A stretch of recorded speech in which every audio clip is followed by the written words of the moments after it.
Welcome to Massive Passive Cash Flow, the podcast that guides professionals to financial prosperity. Join our community and let's start building your wealth. Here's your host, Gary Wilson. Welcome back to the Massive Passive Cash Flow podcast. I'm Gary Wilson, your host, and I'm so glad to have you back listening to the show. We have a great guest today, Roger King, who we have similar backgrounds. He's actually an old Florida boy, or young Florida boy, excuse me. and we were talking about, Palm Springs, California. But in any case, first off, I just want to say, Roger, thank you for joining us. Welcome to the show, man. Thank you for inviting me in. I appreciate the offer. This is fun. Oh yeah, well, I like the fact that we have similar backgrounds as far as investing goes, and to me, it's just multifamily, building up that portfolio. It bought me so much freedom. It allowed me to launch other businesses. It's like the platform. Whereas in the early days, I thought, well, this is the end game. I'm going to buy a bunch of properties and sail off in the sunset.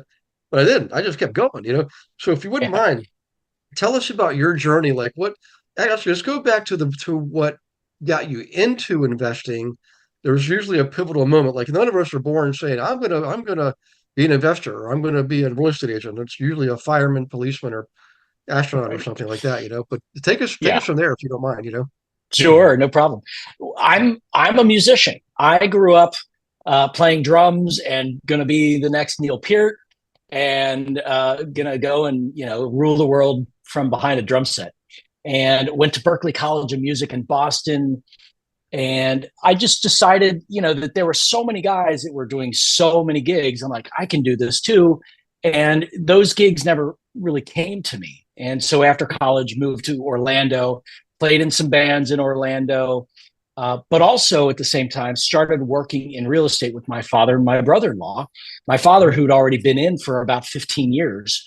So he was really showing us the ropes. I, wanted to learn as much as I could. So I'm driving for dollars, listening to Ron LeGrand and understanding, all of the wholesaling stuff and the lease option stuff and bandit signs and just, started to get traction and started to realize, okay, this could be something really amazing.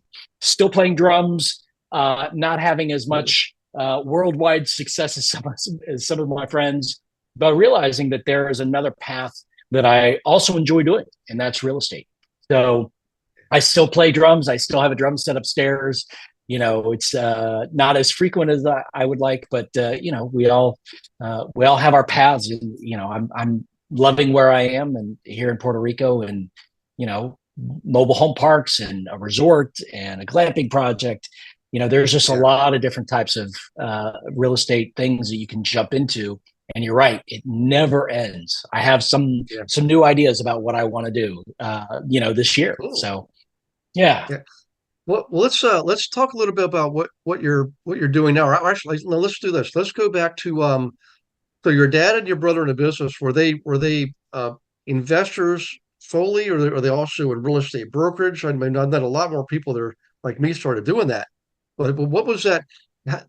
What was their role, and then what was your first role? How did that get you in like a 10-unit building, a flip? Tell us about that a little bit. Yeah, the very first thing we did was my father and my brother-in-law, none of us have been agents or brokers, but we knew we could buy houses and fix them up and flip them. And so we were trying to find the right deal and, kind of struggling. My morning job was to go drive for dollars. And I would write down the address. This is 1996 in Orlando. In my Honda, that had no air conditioning because I bought it in Boston. You didn't need it. And so I would just write down the addresses. I'd go research them online and make offers, and found a house. It was vacant, very dilapidated. And my dad said, well, go look it up in probate. And so I found the house in probate, contacted a lawyer that was in the probate folder. And they, I put the house under contract for $10,000. And in about 3 weeks, I'd closed on that, and I made my first $25,000 just wholesaling that contract. And I'm like, oh my gosh, this took me 6 months to get to this point, but earning $25,000 was huge. And, yeah. okay, so Ron LeGrand is right. My dad is right. We can all make money in this. And Hmm. my first step after that was go buy some bandit signs, right? Yeah. Spend $500, get 100 bandit signs, go put them up. And literally within the next, I don't know, 2 weeks, I had 3 more deals under contract. Oh, wow. Yeah. I mean, it was fantastic. I wouldn't say it was just, fish in a barrel, but it was fairly simple, all things considered. Yeah. Yeah. Back at you were in the days when there was massive growth, but it was still early on. So I have one of my best friends lives in Port St. Lucie, right on the Atlantic side, and he was in Yeah. Jensen Beach, Port St. Lucie, Stewart, and he moved there in 90, I think 91 or 92, something like that. And his first house was a 3-bedroom brick with a pool. Of course, almost every house in Florida has a pool, but $63,000, you know. Yeah. And then he moved, and then he moved to Yeah. another one 10 years later for 250,000, but professional Yeah. landscaping, bigger lot, and just Yeah. awesome. He just got another one for about 900,000. That's an actual, Taj Mahal. But he had a nose for money, and he bought 2 building lots right off of A1A. So people in Florida, if don't know this, a lot of stretches of A1A. On one side is the beach and the ocean. You can't build on that side because it's the beach and the ocean. So the houses are on the land side.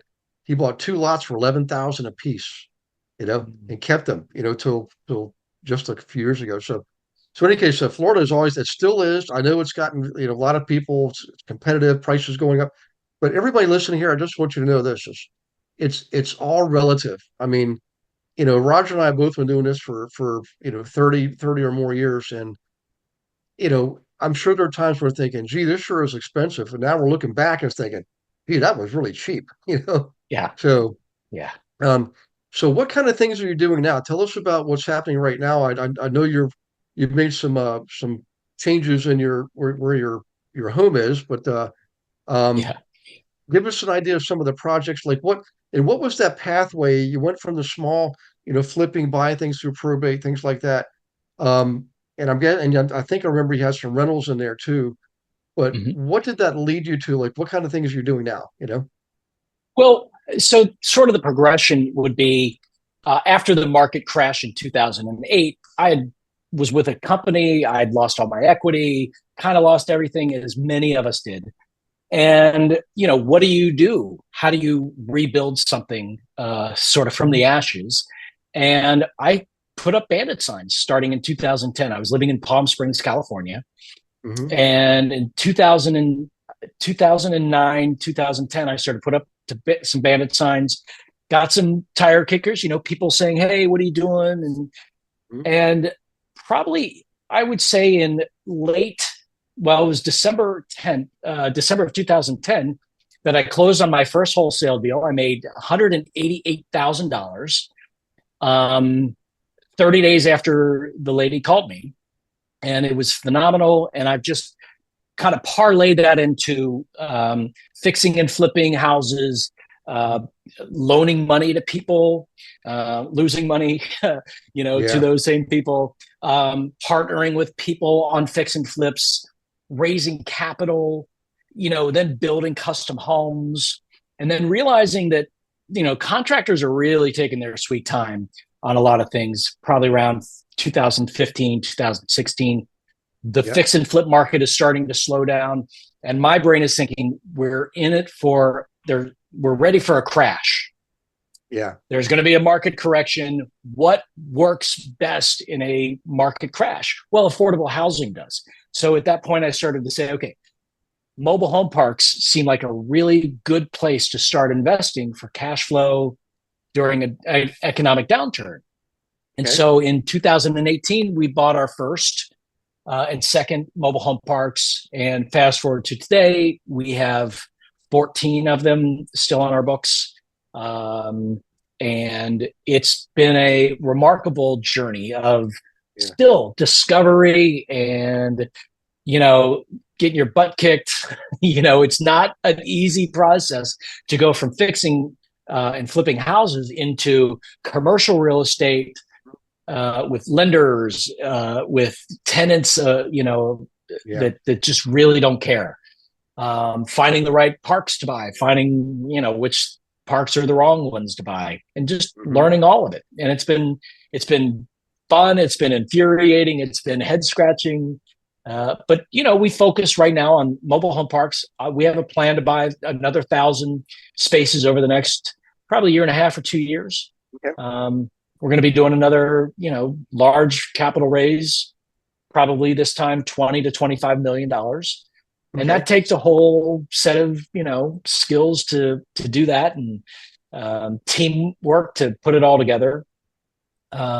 So that's really what we're focused on right now. I have a couple of other things here and there, Did you know that you can participate in class every Monday? We call it Monday Night Live, 7 p.m. Eastern, with me and dozens of other investor agents from around the country, in fact, the world.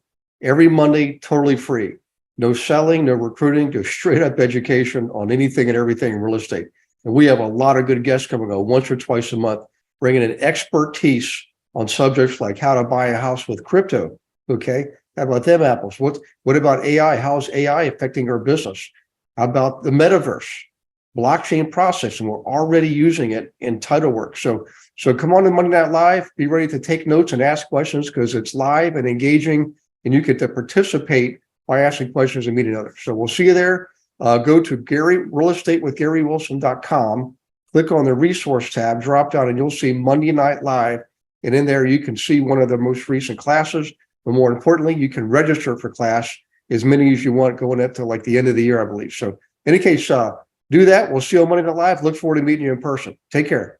Now, when it comes to the mobile home park space, I've seen it done a number of ways. And I had one of my former students, his dad, that's how he made it big. He started in Florida, and then eventually started buying in Arizona and New Mexico and Texas and all over the whole southern corridor. And last time I saw him, my friend and his dad had just bought a 125-foot yacht, just cruising around, loving life. But the thing that they did is, I've seen people buy mobile home parks and then put the mobile homes on the parks and rent those out too. But they ended up, at the end of the day, the banks don't really like them too much. They tend to deteriorate. They don't really go up in value. So what these guys did is they just owned the dirt and they rented the dirt out, and you had to bring in your own home, but you had bylaws. Is that which path have you taken there? Yeah, I mean, over the 6 years we've been in this sector, we thought that owning and renting homes would be a smart way to double our income. But what we've discovered is that it's not true. There are so many hassles with people moving out and just trashing it. You got to put $10,000 into fixing it up and get $700 a month. So it doesn't pencil out anymore. When it costs $3,000 to fix it up, it kind of penciled, right? Yeah. But what I'm seeing across this sector is people are selling the homes to an end user, either financing it somehow. They're financing it. There's some lenders out there that are financing it, and they're just collecting the lot rent. And that is our preferred method, just because it's less hassle. It reduces our expenses tremendously. We don't have to maintain the yard or the home. That's all part of the homeowner. So that's really our goal. And I think we're running into the same situation that a lot of other operators are finding themselves in, and that is just the idea of selling all of these doors. Finding qualified buyers, that can put $3,000 to $5,000 down and then get financing. So that's the big hiccup, as we all face capital. Yeah. Now, how about location? What is it? Are they mainly in Florida, or are you also looking at the Carolinas and Tennessee? Or if you don't mind sharing some of your insider secrets. We're out of Florida.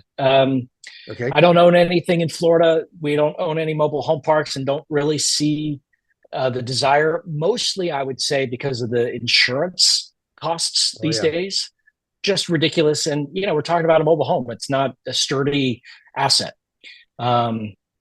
So we're in Alabama, we're in Kentucky, Wisconsin, Illinois, Where else? Tennessee. Yeah, I think. Nice. Yeah, North Carolina. Yeah, North Carolina. So Yeah. we're kind of all over the eastern side of things. We had our first one we bought over in Oklahoma, outside of Oklahoma City, and it was just too far from everything. And so we Yeah. sold that last year, and we've been just focusing on, kind of our little corridor of the Yeah. Midwest. Yeah. What's Make interesting it is, somewhat easy. we have websites that we use on our team to determine where people are moving to and from, where money's moving to and from. And everybody's heard of, Texas and Georgia and of course Tennessee's now been that secret's been out a long time. But a lot of Yeah. people don't, and I apologize if well, people might call me, don't tell them about Alabama anymore. Well, Alabama is freaking hot right now. In Arkansas Yeah. too. It's just crazy, Yeah. even parts of Mississippi. And Yeah. money always follows opportunity. And if you're doing a good job, it's easy to get the money too, but location is really critical. And I've seen it's funny, towns in Tennessee, for example, like Pigeon Forge and Gatlinburg, that when we were kids, we only heard of them because they were on Hee Haw, the country show. Right. Well, now It's they're totally growing right. and their houses are, yeah, they're $500,000 each. I mean, it's like, holy Yeah. cow, what is going Gatlinburg. on here? Yeah, Yeah. I know it's amazing. Well, now in Yeah. Alabama, I think Alabama is probably going to be, as far as what's discovered, the next discovered state. I know people down there live there. Land has become a hot commodity. I mean, even up in Northeast Alabama, it's just an amazing opportunity, and I appreciate you sharing that. How are you? For people listening, and most people they're thinking, okay, I just want to get my next duplex, or I want to flip a home. But Awesome. mobile home parks, you guys, have really become the hot thing, just like car washes, automated car Yeah. washes. Storage has been hot for a long time. But how are you using agents to find the land, like commercial agents to find the mobile home parks, or is there like associations? What are some of your favorite techniques to locate those? We find ourselves in the enviable position of being around for a long time and being Mm, on a lot of mailing lists and getting deal flow across our desk literally every day. okay. Here's this self storage, here's this mobile home park, here's this commercial. And so, most of them are like, we're swiping left, next, Okay. next. Oh, and this one might be interesting. And let's check this out. Hey, did you see this? And Yeah. so while we're not in specifically buying mode right now, we're still both, my partner Brandon and I were both really looking at what areas, what states are increasing, what are landlord friendly versus so tenant friendly. Yeah. What are just, where are the things going? What lenders are where? Just all of the stuff. Because at some point here, as I mentioned, we're going to start buying a lot more spaces over the course of the next couple of years. So we Okay. have to stay on top of it all. But we get deals just coming across our desk. And we have people that say, hey, are you ready to buy another thing over in Alabama? Hmm. Or do you want to buy the one near that park you have in Kentucky? Yeah. Or we're getting people that call us and say, hey, do you want to sell your park in North Carolina? Yeah. And I mean, hey, if you offer us $7 million, sure, Hmm. but it's just great to have sort of the amount of contacts and people just sending us stuff all the time. So for the people that are listening that have their first or second or third property and want to expand, I would Right. always say, listen, just go meet those brokers. You don't have to do a deal with everybody. I've been on the email list for Bison Financial. Okay. What's his name? Repka, Darren Repka, I think it is. His name is. I apologize if I'm getting it wrong. I've been on Mhm. his email list literally for 17 years. Yeah. Wow. I've never done a deal with him. My business partners talk to him a bunch, and it's just like I see the emails and I use that as my one source of information. Everybody that's starting, get into all these lists. It's just going to help you Okay. expand and grow, Yeah. your network. Okay. I'm going to write that down, as I do have a new member of my team. He's in Texas, and he's he's a broker and he's an investor first. Yeah. And he wants to get into the mobile home park space. So I'll tell him to start getting on list, So, Yeah. but Bison Financial, is that are they a lender and they just have properties they're looking to offload? Is that okay? No, Yeah. they're a Oh, lender, or they're a broker actually, and oh, okay. but they close some major deals. They've got good banks that they're working with, and they've been around for just a long time. Back in 2007, I think it was, is Mhm. when I first heard about them, and I just signed up my email. Yeah. And I've just watched them grow, and they do a lot of business. It's great. So they're not a lender, they're a broker, but they just like Marcus and Millichap and CBRE, Yeah. they bring together buyer and seller. Okay, awesome. No, Right. they're a loan broker. Excuse me. They're a loan broker. Oh, they're a loan broker. Okay, okay, Yeah. awesome. Yeah. Okay, I'm gonna write that down too. Yeah. So I'll forward you the website.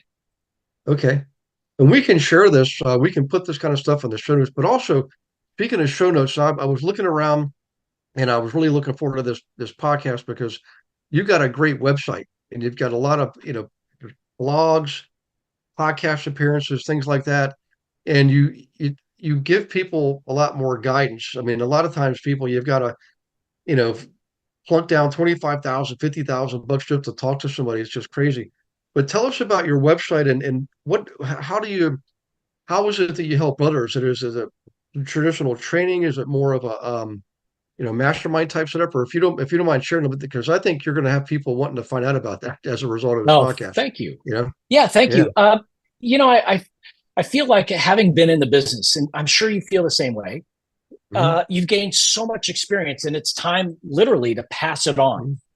Like, Hmm. because somebody who's in their early 30s doesn't have the experience to Hmm. make right decisions. They're going to make decisions, and some of those are going to be bad because they don't have the experience.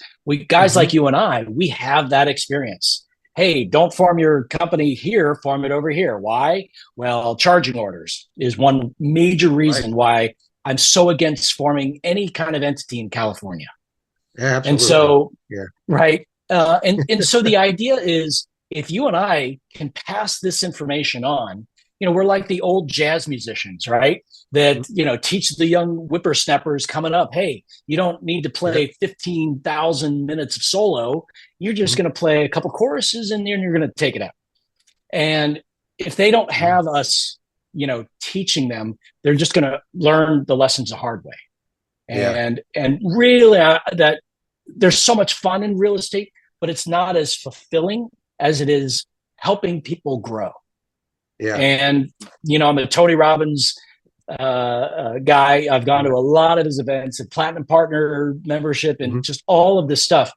And part of building a fulfilling life is growth and contribution.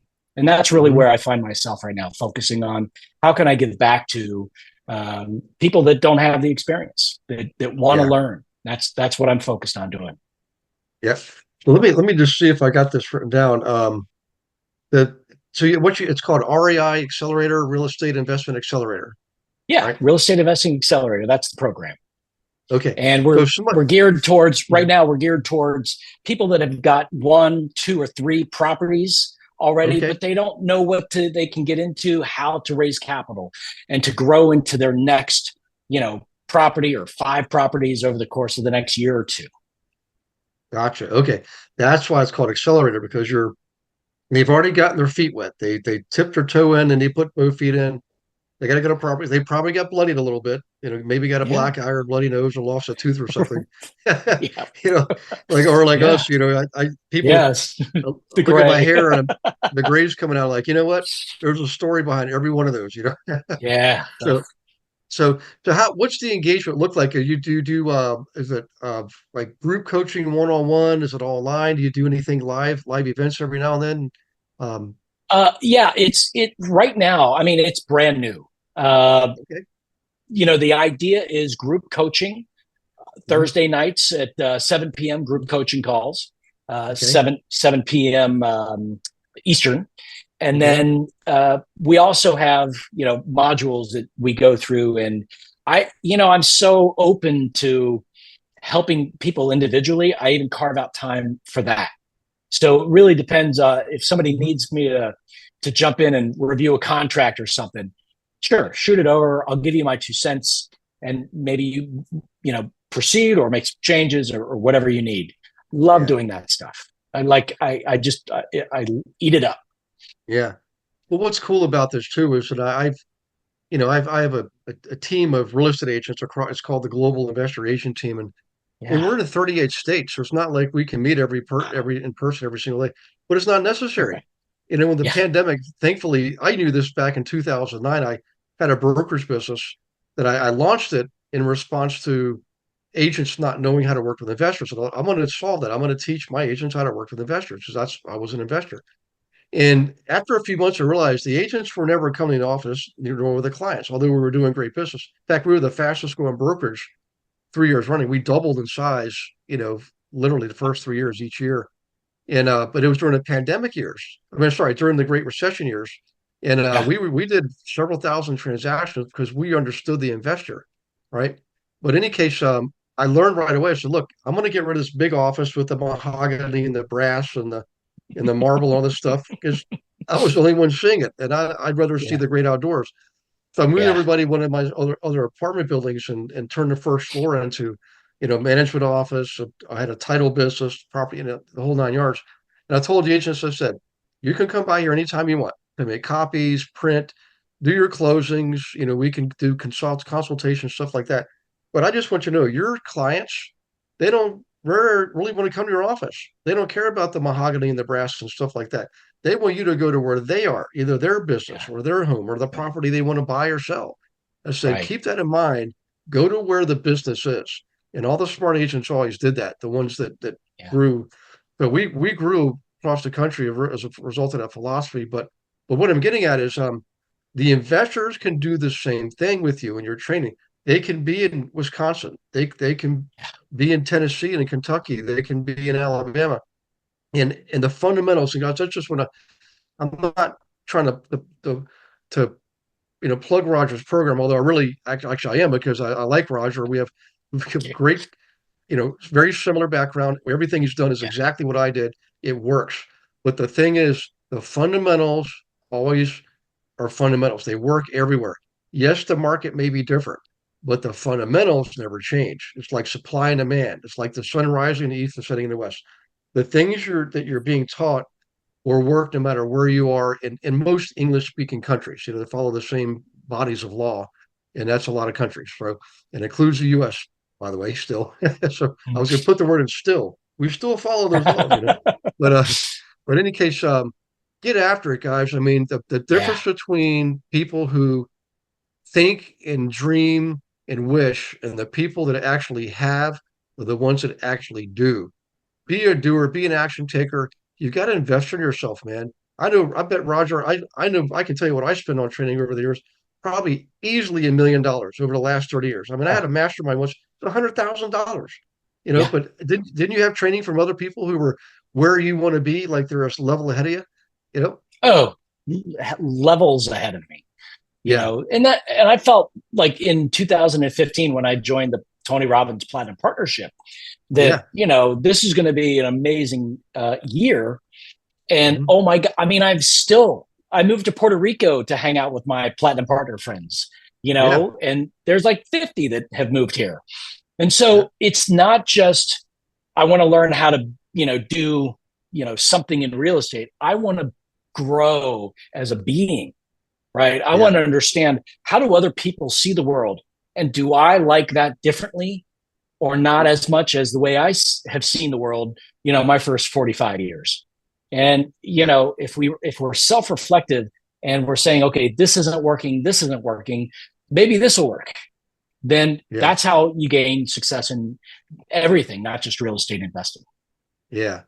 Well, I'll tell you what, I know we're getting close on time here, but I just want to, thank everybody for listening. And Roger, thank you for being our guest speaker. And I appreciate you being so open with what you know and taking us down the pathway of just starting with your dad and your brother-in-law. And then now you're doing the big deal, mobile home parks. You're I mean, obviously you can do skyrise, high rise developments and things like that, but mobile home parks, why don't keep doing what's working, and you're doing it and you're leading the way too. So I really appreciate that. Any final words of wisdoms how about the website? How can people actually locate you and find you, Sure. My handle on the Instagram is the social media stuff. Instagram is The Real Roger King. You can find me on YouTube. And my website address is rogerking.com. And that's a portal to various blog posts and other podcast interviews and, the courses and stuff that I'm doing and all of it. Just feel free to email me. Feel free to message me. I just love being able to help anybody that I can. Yeah. Well, I appreciate that, and I appreciate you, being so generous. And for the listeners, I appreciate you listening and participating. And if you could, please leave a review for the podcast, because remember, your review is our currency in the podcast world. It's what keeps the podcast world moving. And when Apple sees those reviews, it gives you more juice. So we really appreciate you doing that. If you don't mind doing that, that'd be great. And I'll see you all on the next Massive Passive Cash Flow podcast. In the meantime, take care of yourselves. God bless you and your families. Thanks for listening to this episode of Massive Passive Cash Flow. Be sure to go to realestatewithgarywilson.com to join our community and start building wealth today.